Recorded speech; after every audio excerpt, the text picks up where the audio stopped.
नमस्कार, मेरे चैनल में आपका स्वागत है। मैं विभा नई दिल्ली में गणित अध्यापिका हूँ और एजुकेशनल टेक्नोलॉजी की शौकीन हूँ। चलिए आज का वीडियो शुरू करते हैं। अपने पिछले वीडियो में मैंने गूगल फॉर्म में डाले जा सकने वाले प्रश्नों के प्रकारों की बात की थी। अगर आपने वो वीडियो नहीं देखा है तो जरूर देखें। जैसा कि आप देख रहे हैं, यहाँ पे मेरे पास एक गूगल फॉर्म है जिसके अंदर कुछ प्रश्न डले हुए हैं। अब मैं इस गूगल फॉर्म को एक प्रश्नोत्तरी में बदलने जा रही हूँ। तो चलिए ऊपर चलते हैं। सेटिंग्स, एक एक करके ये सभी सेटिंग्स के बारे में बात करेंगे। सबसे पहली सेटिंग, कलेक्ट ईमेल एड्रेसेस, मतलब जब भी आपका गूगल फॉर्म भरे तो उनका ईमेल एड्रेस पूछा जाए। अगर मैं इस पे क्लिक करती हूँ तो मुझे एक और ऑप्शन मिलता है रिस्पॉन्स रिसीट्स का। अगर मैं इस पे क्लिक करूं तो मेरे छात्रों को उनके जवाबों की एक कॉपी ईमेल कर दी जाएगी। क्या मैं चाहती हूं कि वो ईमेल तभी की जाए जब वो छात्र मांगे, या फिर हमेशा वो कॉपी ईमेल कर दी जाए? मैं इनमें से कुछ चुन सकती हूं। नीचे आते हैं। लिमिट टू 1 रिस्पॉन्स, मतलब एक छात्र एक से ज्यादा बार जवाब नहीं दे पाएगा। तीसरी सेटिंग पे आते हैं। क्या मैं चाहती हूँ कि छात्र अपना गूगल फॉर्म सबमिट करने के बाद भी कुछ एडिट कर पाएं, अपने गूगल फॉर्म में कुछ बदल पाएं? तो मैं इस पे क्लिक कर सकती हूँ। क्या मैं चाहती हूँ कि मेरे छात्र बाकी सभी छात्रों के जवाबों का एक सारांश देख पाएं? तो मैं इस हिसाब से सोच समझ के चाहूँ तो इनमें से कुछ चुन सकती हूँ। अब दूसरे वर्ग पे आते हैं, प्रेजेंटेशन। पहला है शो प्रोग्रेस बार, मतलब जब मेरे छात्र वो प्रश्नोत्तरी कर रहे होंगे उन्हें साथ साथ में दिखता रहेगा कि उनके कितने प्रश्न हो गए हैं और कितने और प्रश्न बचे हैं। दूसरा है शफल क्वेश्चन ऑर्डर, मतलब सभी प्रश्नों का एक मिश्रण कर दिया जाएगा। हर छात्र को अलग अलग मिश्रण, यानी कि अलग अलग प्रकार से प्रश्न प्रस्तुत होंगे। तीसरा है show link to submit another response. ये तभी काम करेगा जब मैं लिमिट टू 1 रिस्पॉन्स नहीं करूंगी। तो मैं इसको हटा के वापस आती हूँ। ये देखिए, अगर मैं चाहती हूँ कि छात्र एक से ज्यादा बार मेरी प्रश्नोत्तरी कर सके तो मैं उन्हें एक लिंक दे सकती हूँ जिस पे क्लिक करके वो फिर से उस प्रश्नोत्तरी को दोहरा पाएंगे। फिर है कंफर्मेशन मैसेज। ये वो संदेश है जो मैं चाहती हूँ मेरे छात्र अपनी प्रश्नोत्तरी सबमिट करने के बाद देखें। अगर मैं यहाँ कुछ नहीं लिखूंगी तो ये संदेश खुद ही चला जाएगा, लेकिन मैं चाहूँ तो यहाँ पे कुछ खुद से भी लिख सकती हूँ।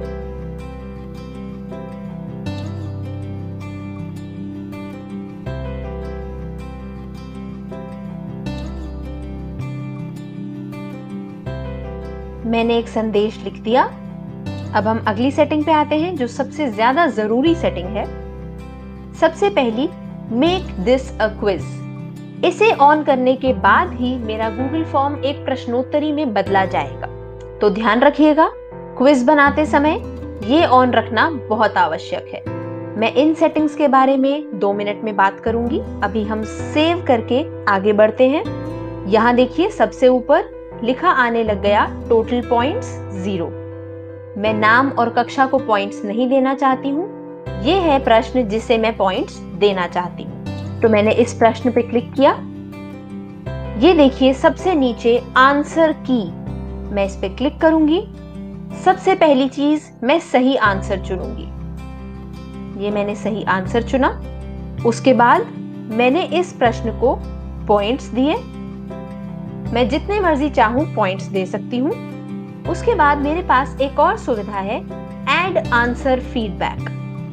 इस पे क्लिक किया तो ये देखिए, मुझे अपने छात्रों के जवाबों पर एक प्रतिपुष्टि देने की भी सुविधा है। तो मैं गलत और सही दोनों जवाबों पर अपनी प्रतिपुष्टि दे सकती हूँ।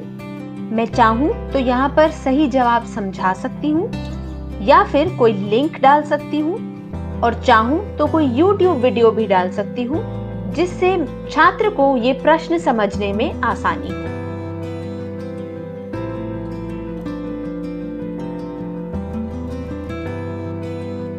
एक पे क्लिक किया, सिलेक्ट, और ये वीडियो मेरे गलत जवाब की प्रतिपुष्टि बन गया। सही जवाब पे मैं छात्र को शाबाश देना चाहूंगी और फिर सेव।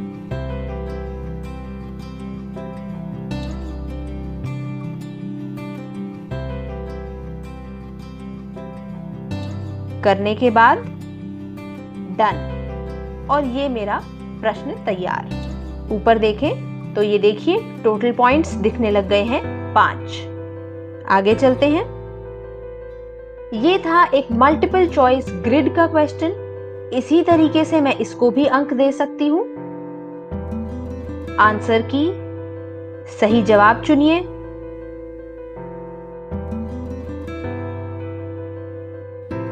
पॉइंट्स चुनिए।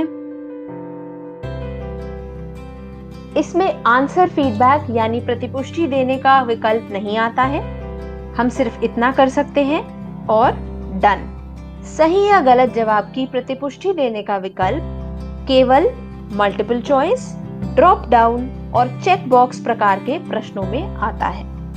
बाकी के प्रश्नों की बात करने से पहले मैं आपको वापस सेटिंग्स पर लेके जाना चाहूंगी। सेटिंग्स, क्विजेस, और ये देखिए ये कुछ विकल्प थे जिनके बारे में हमने बात नहीं की थी, तो एक एक करके इनके बारे में बात करते हैं। मैं किस तरीके से अपने ग्रेड्स रिलीज करना चाहती हूँ, मतलब किस तरीके से अपने बच्चों को उनके अंक बताना चाहती हूँ। इमीडिएटली आफ्टर सबमिशन, मतलब जैसे ही बच्चे सबमिट करें उन्हें अपने अंक दिख जाएं। ये आप तभी चुनिएगा जब आपके प्रश्नों के प्रकार हों multiple choice, drop down, check box, multiple choice grid या फिर चेक बॉक्स ग्रिड। दूसरा ऑप्शन है लेटर आफ्टर मैनुअल रिव्यू। बच्चे अपनी प्रश्नोत्तरी सबमिट करेंगे, आप उनके सभी जवाबों की जांच करेंगे और फिर उन्हें अंक देंगे। ये काम करता है जब हमारे पास short answer, long paragraph, time, date, इस प्रकार के प्रश्न हो। आगे आते हैं। रिस्पोंडेंट कैन सी, मतलब क्या मैं चाहती हूं अंक मिलने के बाद छात्र ये तीनों चीजें देख सके। मिस्ड क्वेश्चंस, मतलब जो जो प्रश्नों का जवाब उन्होंने गलत दिया। करेक्ट आंसर्स, मतलब सभी प्रश्नों का सही जवाब। पॉइंट वैल्यू, मतलब सभी प्रश्नों के अंक। मैं अपनी परिस्थिति के हिसाब से इनमें से कुछ भी चुन सकती हूँ और ये सब करने के बाद सेव। अब कुछ और प्रश्नों की बात करते हैं। ये है एक शॉर्ट आंसर प्रश्न। मैंने इस पे क्लिक किया, आंसर की पे क्लिक किया।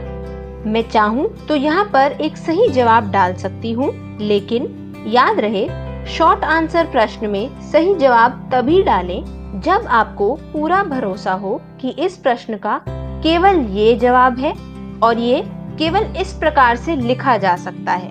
आप कहेंगे mark all others answers as incorrect, मतलब और किसी भी तरीके का जवाब हो तो वो गलत होगा। प्रतिपुष्टि डालने का विकल्प है, लेकिन सही और गलत जवाब के लिए अलग अलग नहीं, सिर्फ एक तरीके की प्रतिपुष्टि डाल सकते हैं। अंक चुने, डन। एक पैराग्राफ प्रश्न में कोई सही जवाब नहीं होता। इसमें आपको स्वयं जवाब की जांच करके छात्रों को अंक देने होंगे। तो अभी हम सिर्फ अंक चुन सकते हैं। डन। तो इस तरीके से मैंने अपने गूगल फॉर्म को एक प्रश्नोत्तरी बना दिया है, प्रश्नों के जवाब चुन लिए हैं और उन्हें अंक दे दिए हैं। अब हम देखते हैं कि ये प्रश्नोत्तरी छात्रों को किस प्रकार से भेजी जाएगी। तो ऊपर आए, सेंड, और ये देखिए ये सारी सुविधाएं मेरे पास हैं। मैं चाहूं तो छात्रों का ईमेल आईडी यहाँ पर टाइप करके उन्हें इस प्रश्नोत्तरी को एक ईमेल की तरह भेज सकती हूँ। अगर मेरे पास सभी छात्रों का ईमेल एड्रेस ना हो तो मैं ये दूसरा विकल्प चुन सकती हूँ। यहाँ से मैं लिंक लेके चाहूं तो उसे शॉर्टन कर दूं, यानी कि लिंक को छोटा कर दूं। मैंने इस लिंक को कॉपी किया और किसी भी सोशल मीडिया मैसेज द्वारा जिस भी प्रकार मैं अपने छात्रों से जुड़ी हूं उस मैसेज में जाके पेस्ट कर सकती हूं और मेरे छात्र ये प्रश्नोत्तरी कर पाएंगे। मेरे पास एक और सुविधा है। अगर मेरे पास अपनी कोई वेबसाइट है और मैं इस गूगल फॉर्म को उस वेबसाइट के अंदर डालना चाहती हूँ तो मैं इस लिंक को लेकर अपनी वेबसाइट में एम्बेड कर सकती हूँ। आगे बढ़ते हैं। चलिए अब देखते हैं कि हमें छात्रों के जवाब किस प्रकार से दिखेंगे और हम उन जवाबों को किस प्रकार से व्यवस्थित कर सकते हैं। अभी मैंने आप सबको दिखाने के लिए अपने ही ईमेल एड्रेस से इस प्रश्नोत्तरी को कुछ बार भर दिया है।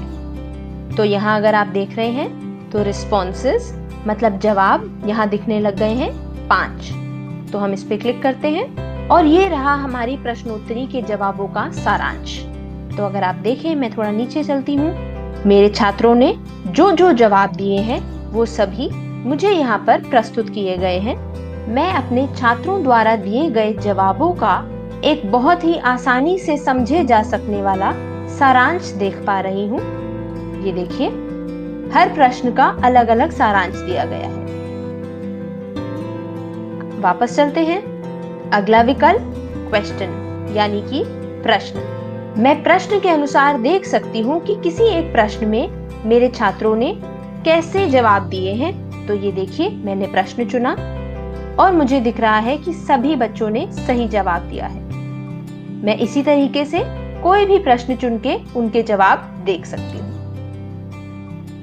आगे चलते हैं। इंडिविजुअल यानी कि अलग अलग छात्रों के जवाब। तो अगर मैं चाहूं तो मैं यहाँ से किसी भी छात्र का ईमेल आईडी चुन के, अभी के लिए ये सभी ईमेल आईडी सेम है, तो मैंने कोई भी ईमेल आईडी चुना और उस छात्र के हर प्रश्न में दिए गए जवाब देख पाऊंगी इस प्रकार से।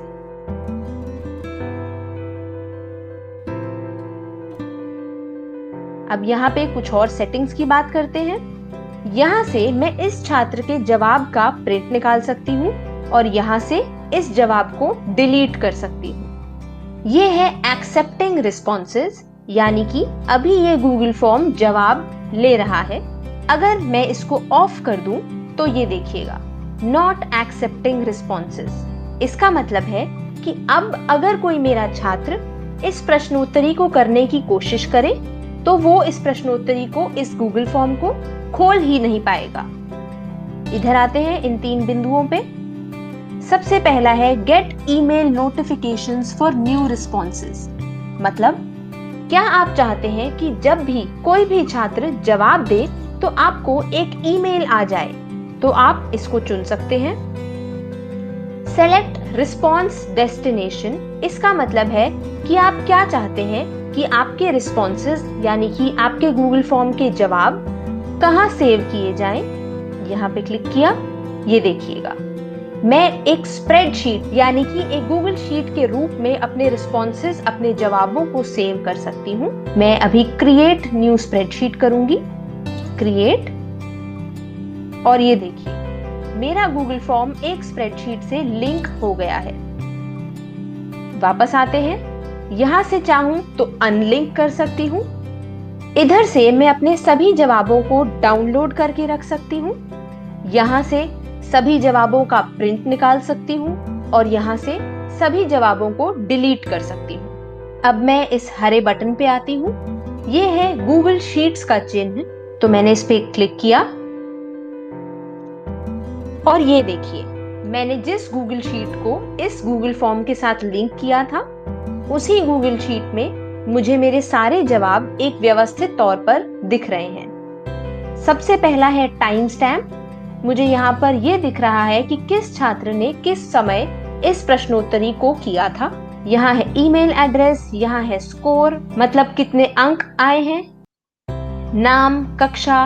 मैंने अपनी प्रश्नोत्तरी में जितने भी सवाल डाले थे उन सभी के जवाब नाम सहित मुझे दिख रहे हैं। तो इस प्रकार से, इस व्यवस्थित तौर से मैं अपनी प्रश्नोत्तरी के जवाबों की जांच कर सकती हूँ। तो चलिए वापस चलते हैं। जवाबों की जांच करने के बाद मैं इस बटन से रिलीज स्कोर कर सकती हूँ, यानी कि इस छात्र को एक ईमेल चला जाएगा जिसमें उनके अंक होंगे। कुछ प्रश्नों को गूगल फॉर्म ऑटोमेटिकली जांच नहीं करेगा, हमें शायद खुद अंक देने पड़े। देखिए इस प्रश्न को ऑटोमेटिकली जांच कर दिया गया है। नीचे आती हूँ, इस प्रश्न को भी जांच कर दिया गया है। ये है शॉर्ट आंसर प्रश्न, तो ये देखिएगा मैं यहाँ से अंक बढ़ा या घटा सकती हूँ। मुझे दिख रहा है कि छात्र ने यहाँ पे जवाब ही नहीं दिया, तो मैं यहाँ 0 रख रही हूँ। और इसमें देखिएगा, इसमें भी जवाब नहीं दिया। ये था पैराग्राफ क्वेश्चन, तो मैं इसमें भी 0 दे रही हूँ। यहाँ से क्लिक किया सेव करने के बाद रिलीज स्कोर।